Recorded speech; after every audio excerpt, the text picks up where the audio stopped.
Assalamualaikum warahmatullahi wabarakatuh. Perkenalkan, nama saya Dina Ramia Fiza dari kelas 10 TLM. Di sini saya akan memperjelaskan dari pelajaran mulok, LDK, anafisiologi, dan juga DML.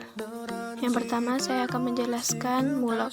Soalnya yaitu bagaimana langkah-langkah kerja mikroskop menggunakan lensa 10 kali.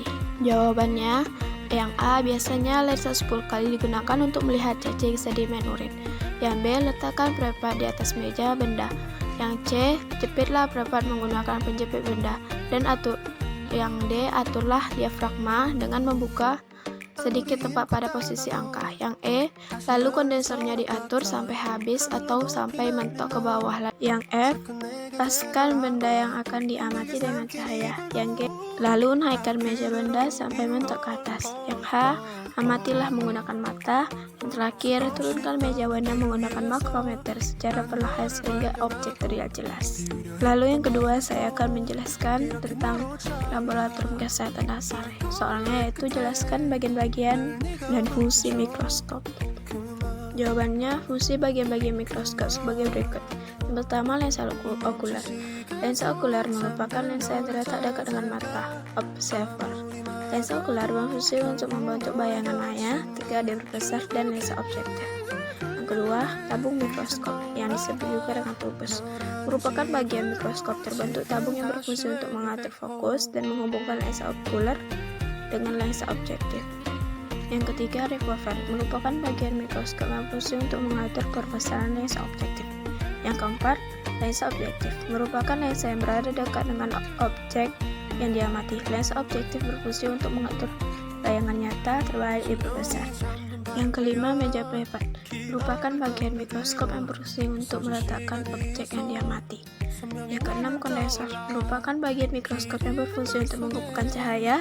Yang ketujuh, diafragma, merupakan bagian mikroskop yang berfungsi untuk mengatur sedikit banyaknya cahaya masuk. Yang kedelapan, makrometer, merupakan bagian mikroskop yang berfungsi memfokuskan benda yang diamati dengan cepat. Yang kesembilan, yaitu mikrometer, yang disebut juga pemutar halus, merupakan bagian mikroskop yang berfungsi untuk memfokuskan benda yang diamati dengan lambat.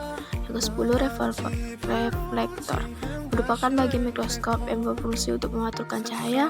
Yang ke-11, penjepit kaca, berguna untuk menjepit objek prepat agar tidak bergeser-geser ketika diamati. Yang ke-12, gelangan mikroskop, berguna untuk pegangan pada mikroskop. Yang ke-13, kaki mikroskop, berguna untuk menyangga atau memompong mikroskop. Yang ke-14, sendi inklinasi atau pemutar sudut, merupakan alat atau bagian dari mikroskop yang berfungsi untuk mengatur sudut tegaknya mikroskop. Yang ketiga, dasar manajemen laboratorium. Soalnya, ketika seperti apa yang diperlukan untuk penanganan kecelakaan saat kerja, prepat pecah dan menimbulkan luka pada lengan. Jawabannya itu luka iris. Luka iris diakibatkan karena benda tajam seperti pisau atau pecahan kaca. Luka iris yang pendek dan dangkal dibersihkan dengan air matang bersih, diberi antiseptik, dirapatkan dan dibalut dengan atau ditutup dengan plester atau kain kasar yang bersih. Luka iris yang dalam panjang dibersihkan dan ditutup dengan kain kasar steril. Korban dibawa ke puskesmas atau rumah sakit. Yang terakhir, anafisiologi. Soalnya jelaskan sistem pernapasan manusia dan gangguan yang terjadi pada sistem pernapasan ketika sering menghirup zat kimia. Kanker paru-paru. Kanker paru-paru merupakan salah satu jenis kanker paling berbahaya dan angka kematian tertinggi. Terjadinya kanker paru-paru pada seseorang berkaitan erat dengan merokok, bagian aktif maupun pasif. Lewat kanker paru-paru di keluarga, lewat paparan zat kimia dan gas beracun seperti asbeston dan radon, atau menghirup udara berpolusi dalam jangka panjang. Penyakit sistem pernapasan dibedakan menjadi 8, yaitu influenza. Penyakit influenza disebabkan oleh virus dan mudah sekali menular. Bronkitis, keluhan utama pada penyakit ini adalah rasa nyeri tenggorokan. Yang ketiga, laringitis. Yang keempat, asma. Yang kelima, bronkitis. Yang keenam, emfisema. Dan yang ketujuh, pneumonia. Terakhir, kanker paru-paru.